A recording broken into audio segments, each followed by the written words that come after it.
Hi, and welcome to Watercolor with Sonia Mocnik.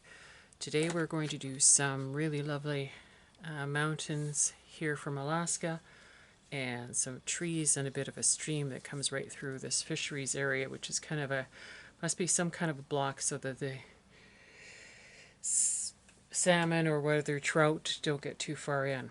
There's a little bit of snow up here. I've actually put some white up at the top here, but I see that it should be white more in here in this area where I have this little bit of land. So I'll try and keep this whole area white. If it doesn't happen, I'm not too worried about it. So the colors I'm going to use. First is the raw sienna. Pardon me, yellow ochre. Raw sienna is a little too light. And I'm just going to do a bit of an underpainting here. And I'm even going to go into the water. I have some masking fluid a little bit around here, but I'm just going to go straight in and around. And as a matter of fact, go right into the trees here. And go right around here.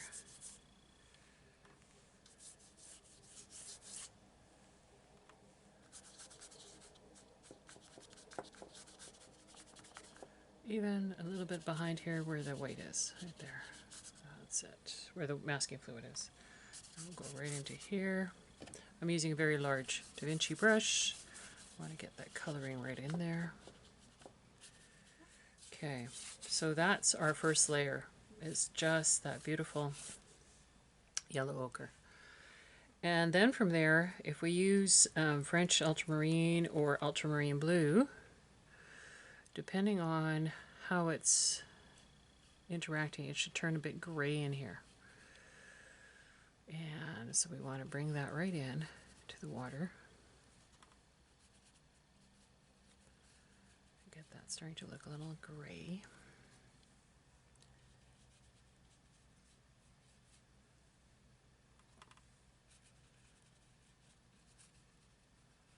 And we're going to take that same color, just trying to see how far the water goes here, right down to the grass is just down here.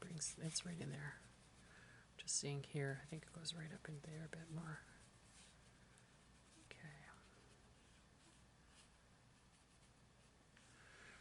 Okay, so we've got that. So now we're going to take that same ultramarine blue and we're going to bring it up in here. But up here we have some clouds that are going on. So I'm going to I've just wet it a little bit, let it go around, and I should get some tissue. Yeah, let's do that. I will put the color in there all the way around, even into the tree area, because that's really what it is. It's a bit of a tree area in there. Okay. Right into the tree tops too. Be careful. A little bit darker in here. Okay, and then I'm just going to take a little bit of tissue that I happen to have here, and I'll dab a little bit of that smoking. It's kind of a low fog, so we'll just dab that out in here, right like that. I don't know what that is. That I managed to keep that completely white. There's the low fog. Okay. So now that we've done all that, now we get to have some fun, as if we didn't already. We could let this completely dry. That would be one way of doing it. Or now we can just go in and start looking at ways to create the greens that we want. It's always hard with the greens, so I'm going to suggest using the ultramarine blue, and this time adding in one of your favorite yellows like New Gamboge. And let me just show you what I'm talking about here. So this is the ultramarine blue. I'm just going to mix it all together in here. Get that all organized. There may be some other colors in there, but overall it's the ultramarine blue that I'm looking for. And then if you add the New Gamboge, which happens to be over here, you will start getting some nice greens and darks. Now, not everything is a really lush green, it's more of a yellow. So we can even make that more yellowish over here to start off with some of the treetops that I'm seeing and some of the grasses. Okay. Trying to get some more water into so I can get a good mix here. And maybe even just getting that, I'll just put that like that. Trying to get that yellow back. Because I keep getting this milky color here. I don't know why. I will find out. Putting on my tissue and finding out why I'm getting all that milk. Okay, so with the trees, we could go in there and just add in a bit more of that nice light color, especially on that side. It goes all the way across here, down there, and it's here too. And we can bring it into our trees at the front here because we'll darken them afterwards too. So we have that base of the yellow ochre, and now we've got this mix of the light yellow and green. It's really light back here. You could actually add in a little bit where that white is, just a bit across here. And you could actually, yeah, even go up a little higher on the mountain top there. Just try and don't lose your nice whites that we've got there. All right, definitely over here we have a lot more of that nice light color, and I would even bring in some more yellow ochre because there's some more grasses in there. So you can do both of those at the same time, just with a very loose wet brush, as long as this is still wet, because you can just integrate it a bit more. And even a burnt sienna might be good, but the yellow ochre seems to be standing pretty good against all of this. Okay, and definitely around here a bit more. Okay, I'm going back in with the yellow ochre because there's more in here, and then I'm going to come back into that yellowish green that I have and just add a bit more around that area. And this is a little bit greener, so I'm going to take that green that I made and I'll pop it into here a bit more. I do see a little bit more yellow ochre in the background, so I'm just cleaning my brush and just popping in a bit more there. Okay, and here too. Okay. So now that we've got that base, we need to start adding some other colors. So if I go in with the yellow, this is my ultramarine blue now coming in here. I can get some nice shadows in here, and they will turn more greenish. So the question is, how much do I want? Because there's some nice tips and everything that I want to keep. So you can do it that way, or you can take that darker green that you made with the two colors, which I'll bring up here again. Or you can even use a little bit of, you have to be very careful, that is the Winsor Green yellow shade. See how bright that is?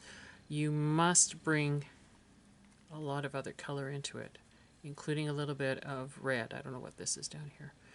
You have to bring some alizarin crimson or something to get that to be less saturated. A little bit yellow, a little bit of alizarin crimson.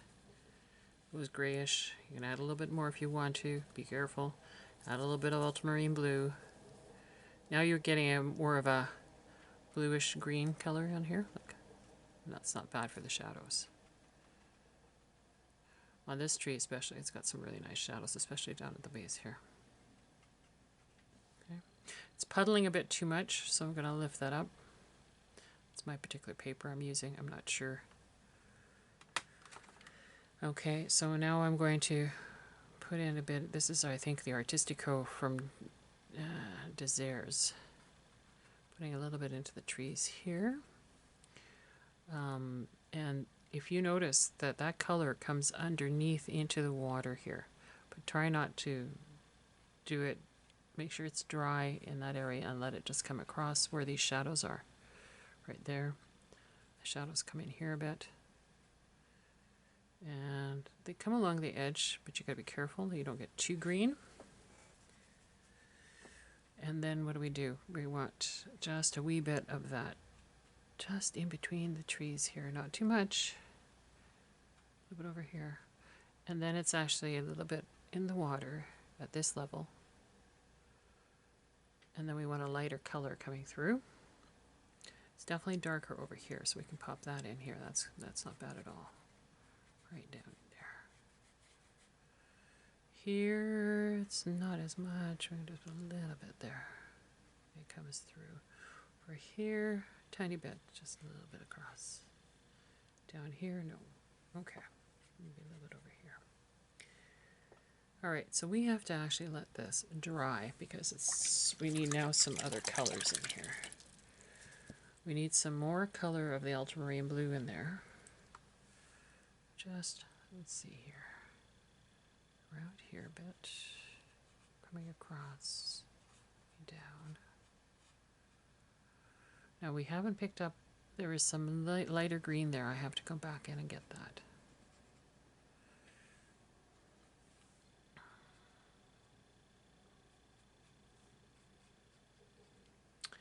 There's some lighter values along here, so be careful of that too. And it's quite light around here. A little dark just in this area. A little dark just on this side, which I can add a little bit more color to here. Yeah, like that. And just be careful because it's not all that dark everywhere else. I'm getting some puddling there and here. Okay.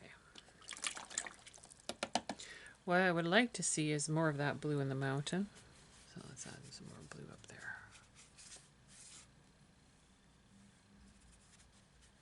Just watch your clouds cover so that it looks misty. And we can bring it, all of that water down, just that lovely color into here. Okay. Maybe not so choppy. So either bring the tissue back in and dab it. Can you see all that? Not quite. There we go. So that it's a little bit more misty here and uneven. And down here too.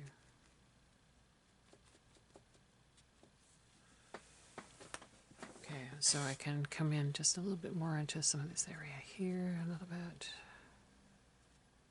A little bit of the mountain area, a little bit. Okay, this really has to dry. Can't have all those puddles, all this that's sitting around, because it's just not taking my paint anymore. It's just moving around and mixing. And now I want to get some more really nice lights and darks in there. But it's starting to go the way we want it. Starting. Just going to lift some of this paint off.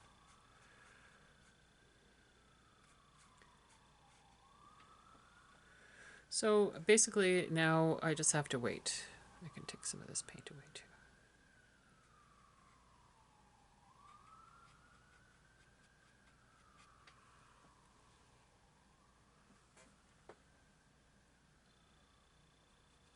And rather than waiting with the camera on, I will take it off in just a second because I do have to show you. I see something here that I didn't do. And that was the yellow ochre just in between here. Needs to come in here and even down into the water's edge a bit. Oh, and by the way, because I did this as a tracing, you do not need to do pen and ink here. This is only here so that it's easier for you to see all the different perspectives, like the grasses and stuff. I'll put a little bit more yellow ochre in here. In there. And now I'm just looking here. This is where I can start. It's just starting to dry in here, so I can add a little bit more with this, but this brush is a bit too soppy and will start becoming a little bit of a nuisance. But the grass is running into the water, so I got to add a little bit of that there. Same over here on this island. It's running into the water, so I can add a bit more in there.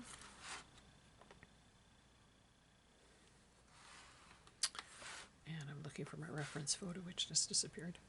We can definitely add some more in here. Now, some of the grasses are going up like this, so at this point you can actually start to make a little bit more of a definitive kind of grass-like feeling. But be careful, because if it's still too wet, it's not going to happen. Even the rocks here can go a little bit more that way. Here, around this area was a little bit darker. And about here was a little bit darker. Nothing else in the trees at the moment, nothing else anywhere at the moment. There's a little bit back here. Okay, so now we have to let it dry. All right, we'll be back. Hi, and welcome back. We have left this now for overnight so that it could dry.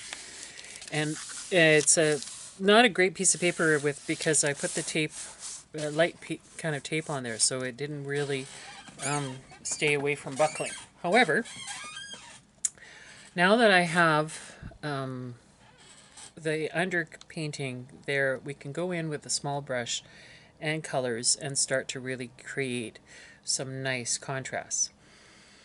First things is maybe making our mountains just a little bit less sky-like.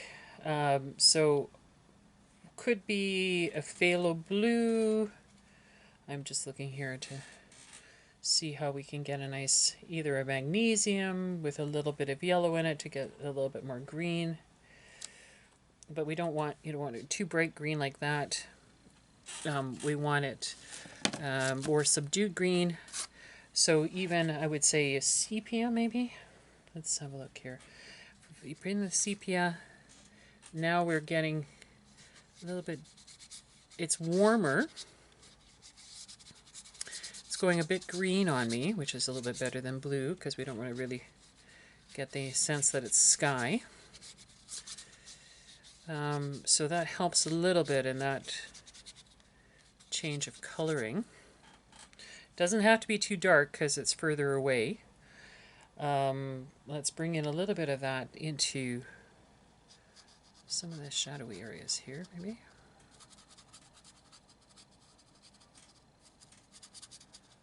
Doesn't help that I've got the black marks here because your eyes are being attracted to the mountain lines. Oh, I keep going to the wrong water. All right, so if I was to use, let's see here, I'm trying to find a bit of a more gray color. I'm just using my red and blue that I would normally do to make a mix of gray, red, blue, and yellow. Got a nice green. Now I need to get it back. Green to red will give me the gray. Okay, there's a bit of gray there. I'm just trying to see if that gray is going to do it.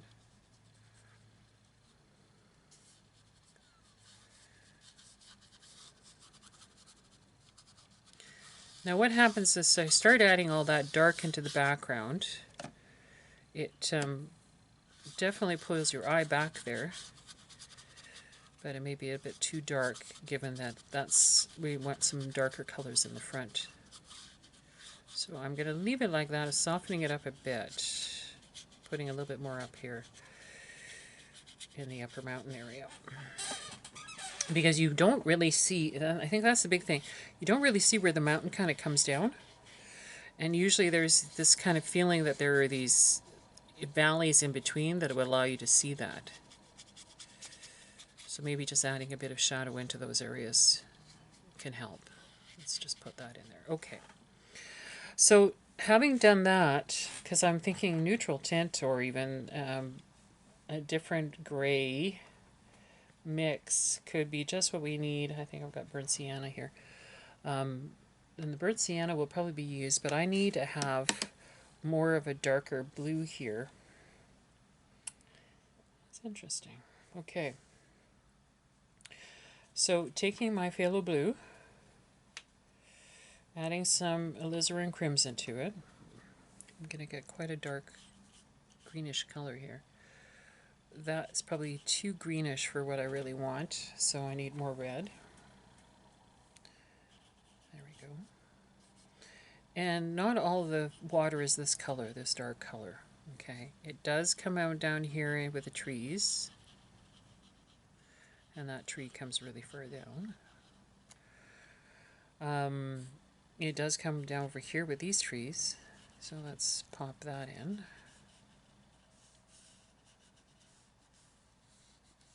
That's better. What I do see is it kind of softens, so I'm just going to push that back a bit.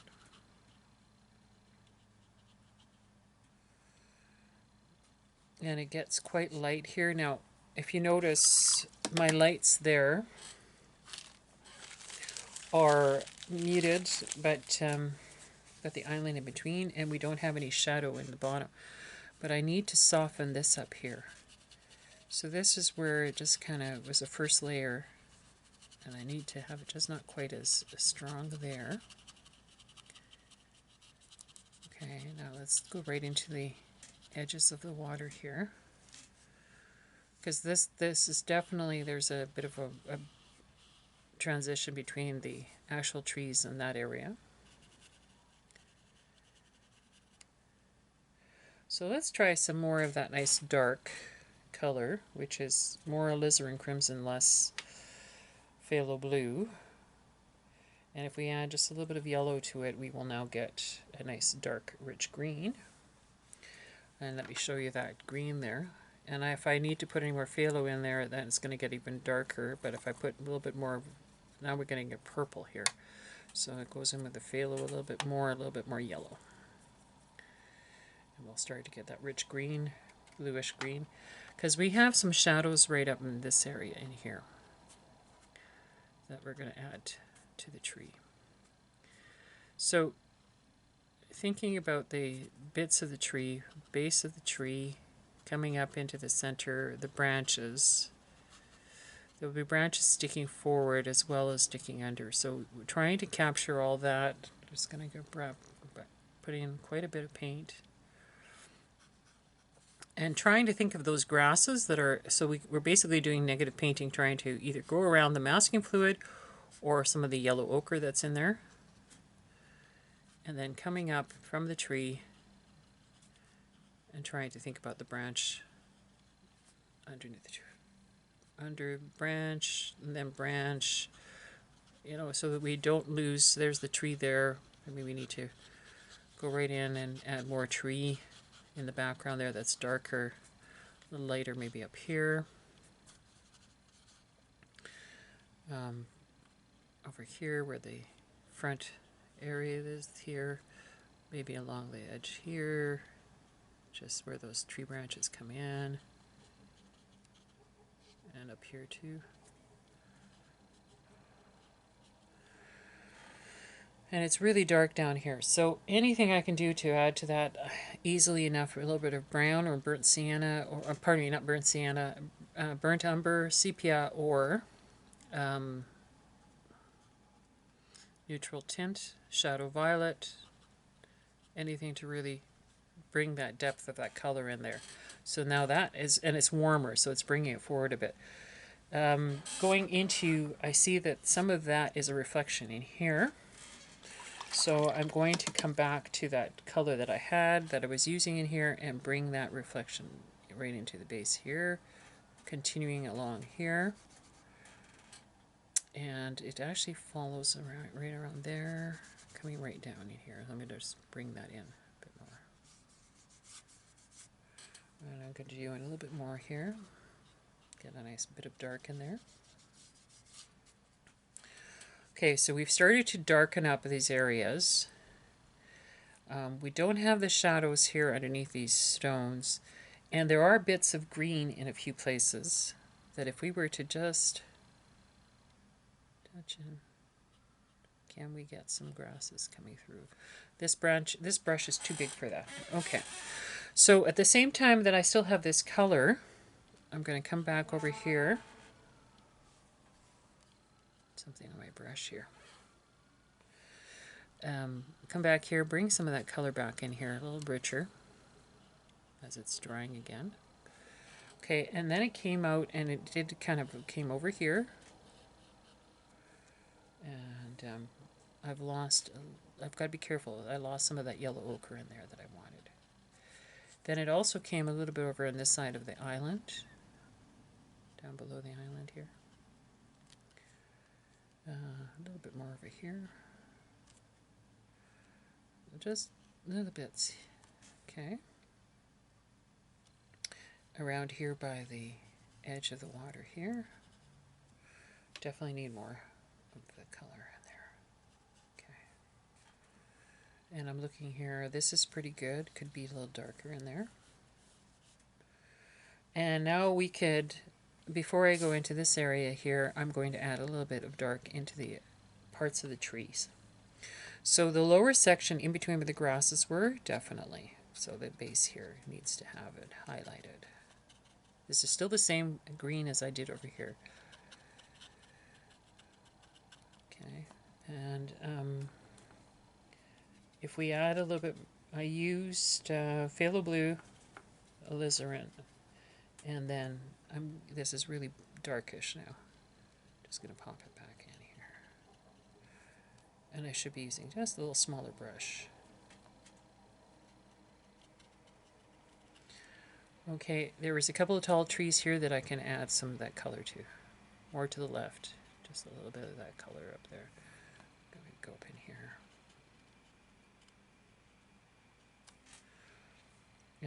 It really just, it was just the bits of the tree coming through.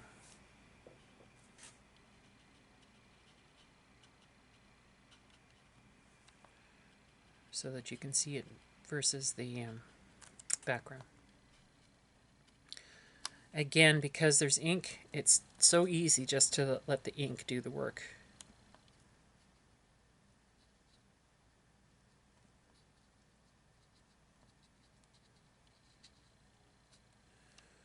Okay, even a little bit more down below here. Over here a bit too. Oh, and this side, not as heavy.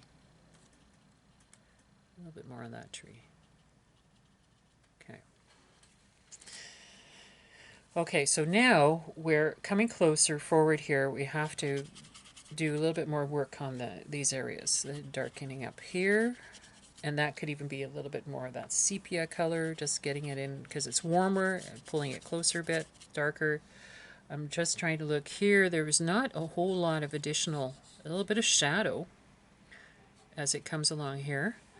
Going with the sepia again, just around here a bit, underneath the rock a little bit, and I might need a bit of water here, just a bit, just to get that going in there.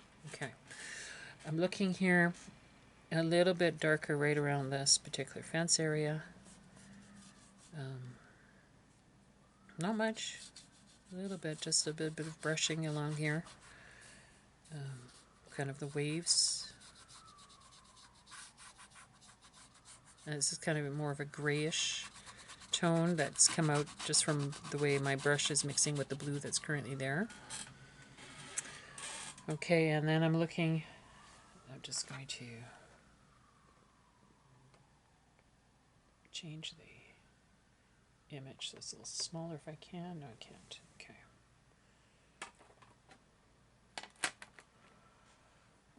Now, there's a couple of things I could see myself, because I have the white in there, I could see myself scraping a little bit if I needed to. At this point, I don't feel I need to.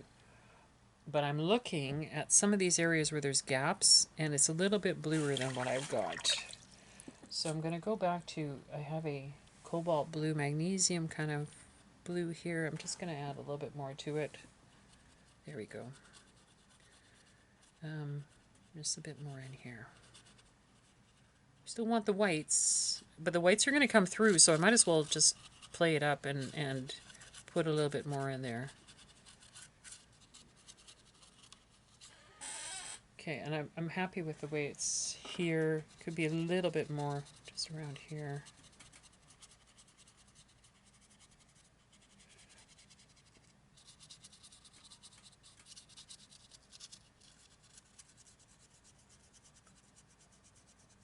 Okay. I like how the grays and stuff have kind of gone along here. I'm just wondering if had I put a little bit of water there, could I gotten a kind of a feeling for like blooms on the edge here. Let's try it. This is quite dark. Just to get the feeling of trees.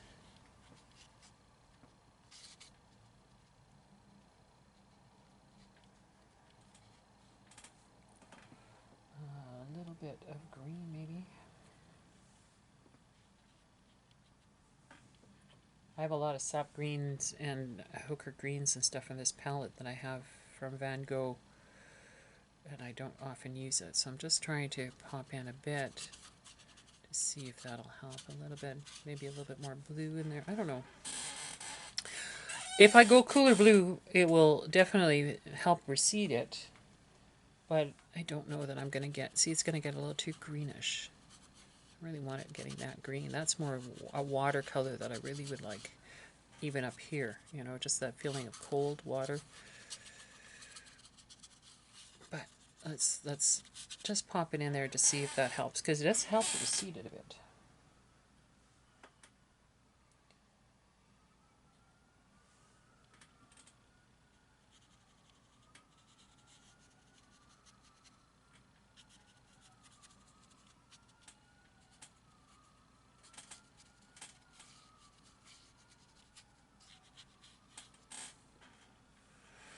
Okay, coming back up here.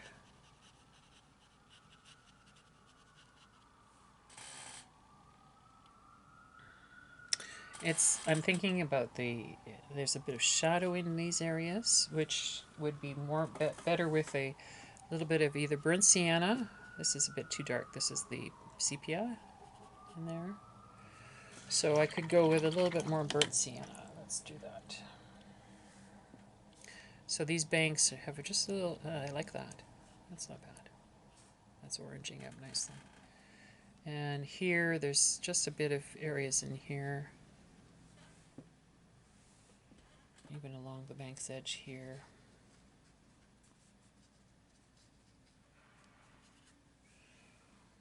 That's pulling out the oranges nicely here and there.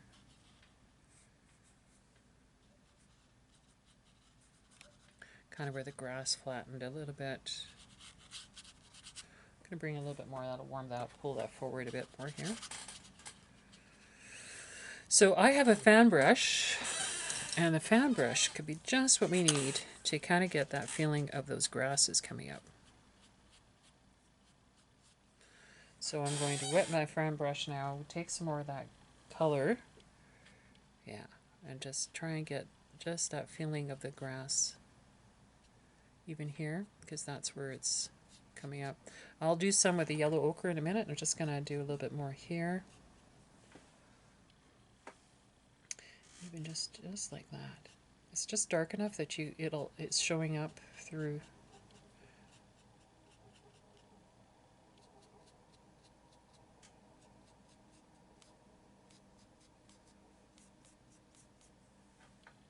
And I'm pretty much using just pigment, so I can just do that right there.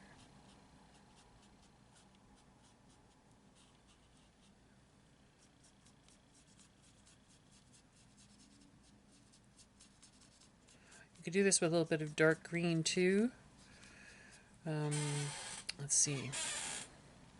I have a Hooker's green here that I really like. It's a very dark green, pre-made. Let's see how that looks almost like sap green. But it gives me that bit of shine that I'm looking for. That I don't know how green it'll stay.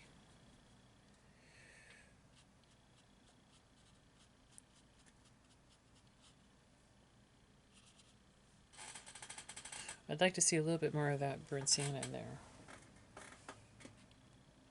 just to help pull it back a bit, even to this area a little bit more. Looking here, do I see any reflections that would... Oh, the little island has a little bit more in here.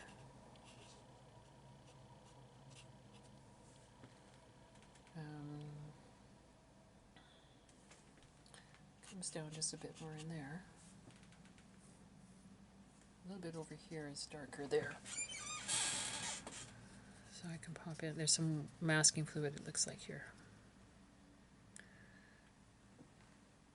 The grasses seem to just kind of pile up in this area. Here, a few places where the grass is kind of flicking back this way.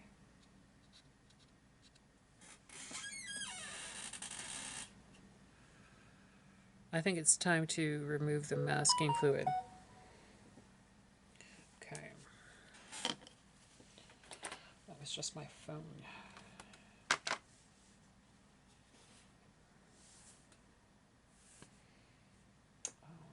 Okay, I'm going to take a moment and find my rubber kneaded eraser, and I'll be right back. I have now removed the masking fluid that I had everywhere, and I have to fix things up. So, because you can see that all these are way too big for the types of brushes, and you see that we're missing some of the blues in there. So what I'm going to do first is I'm going to take some of this coloring that I had here and see if I can try and just, no, that's a bit too dark. I need to make it lighter in order to get that more of that feeling there. So I'll just push that back a bit. I'm using a very fine brush, as you can see now. And I would be just more concerned that there's some shadow, so it just appears a little bit more like a real fence. The shadow really came where I've got the coloring at the bottom, so I'm going to use a little of that sepia here and pop that in just a bit to add a little bit more reality to it. If I was, when I do it in the demo, I will definitely not have the black lines. And there's nothing wrong with using the ink to create this.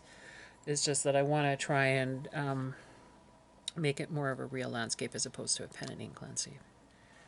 And here, a bit more down here. Just in there. Here, I use this ink to do the shadow. I should have used paint. So I'm just going to put it in there. And now I have to, it's not enough water. Always the drawback for a small brush. It's kind of pushed back and forth. It's not that even. So I'm just going to try and uneven that. Here though, where the whites are, I have to get a little bit more of a coloring in. I'm just going to use the blue that I have and just soften some of these large gaps here with a bit of the blue. And hopefully I can get a better feeling for those reflections just by pushing the paint around a bit. It needs a little bit more back here too, in between some of these, like this area and here.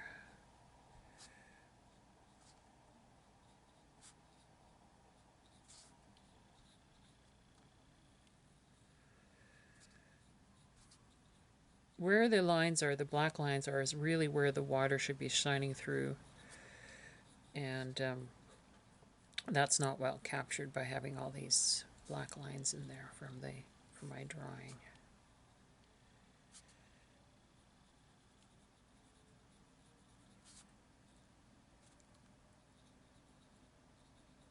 Or the cap, you know, the kind of the top of the fencing as well.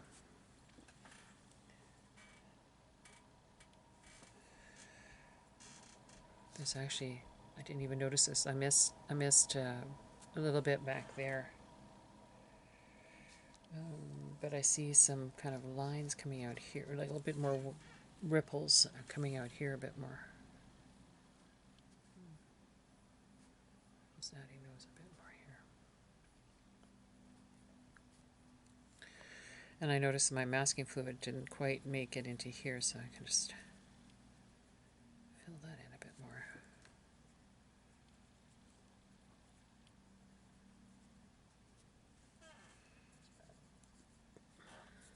Again, you're just trying to soften some of the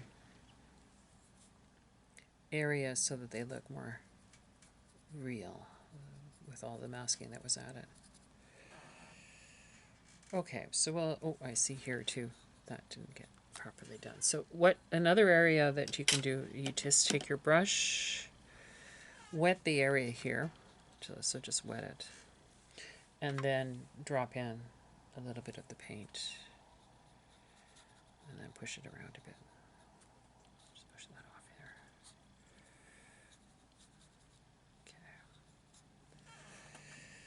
here. Okay. Now, some of these grasses here, you could definitely bring back a little bit more of the green, just with adding a bit of that in. You could use the fan brush again, which I think is sitting in the water here. So let's add a little bit more of the green just there.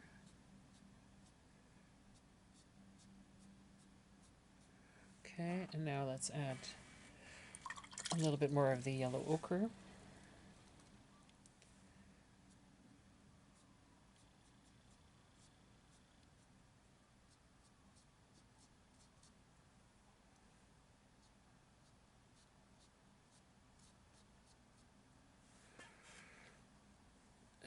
The closer you are to the closer to you with the picture, the more distinctive those are. So even a little bit of the sepia in there will help to get some of those shadows in.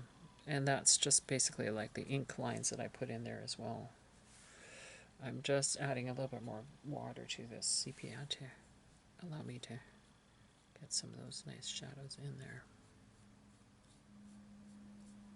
Now I'm getting green again.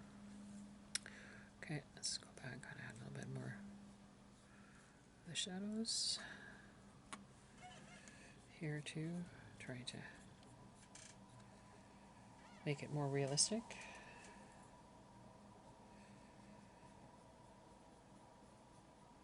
Up here even. So let's come back in with a little bit more yellow ochre in this area here.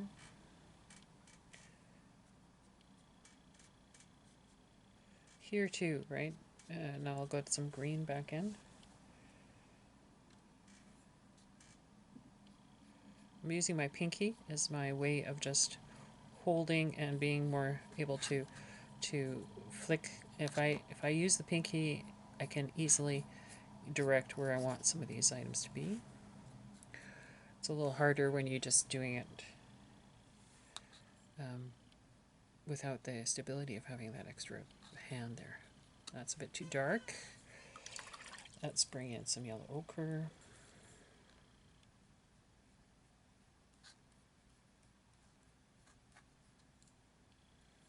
So I'm just trying to get rid of some, I want to keep some of the white, but I also want to make it less noticeable as blobs. Up here it's fine, I'll put in a little shadow in there, but we can't have these big strokes, especially here.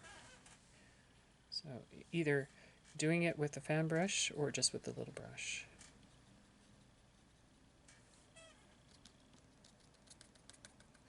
Even actually spattering would be okay here too. Now I'm just looking back, a little bit of the kind of the brownish gray. Here's a little bit of gray. I'm just going to pop that in here a little bit. So it's not quite as this one. Oh, here on this side. Now I could get that same dark green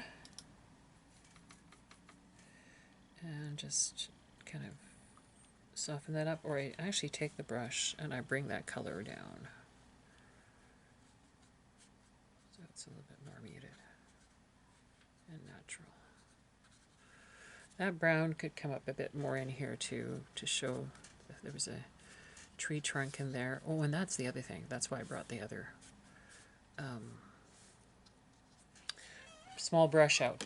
One of the things that I was watching David Smith do, and he uses a very tiny little brush to just, he actually uses a little stick just to push a little bit of these small details so that these actually look a little bit more like real trees, as opposed to having these big blobs at the top here.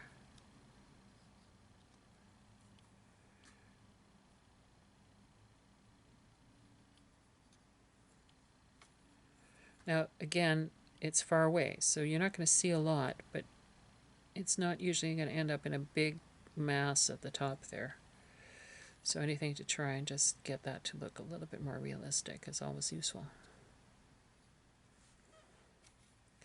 Same would be back here.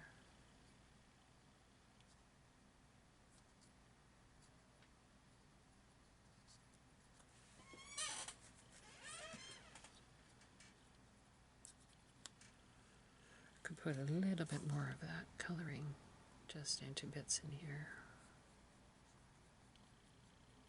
Even in here.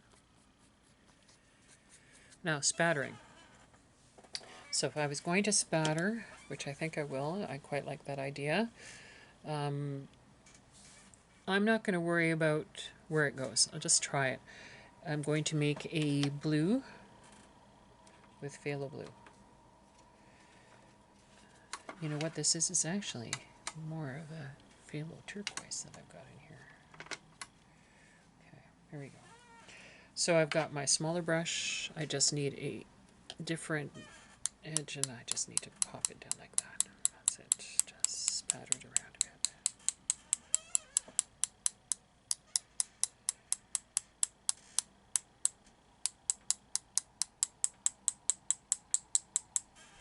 The next one I would do, this is an Indian yellow. I have hardly ever used this. It's kind of on the orangey side, but I think it could actually be really good. So let's try it. It's kind of buttery, so I don't know if it's going to really affect anything or not. We'll see. And then definitely the sepia.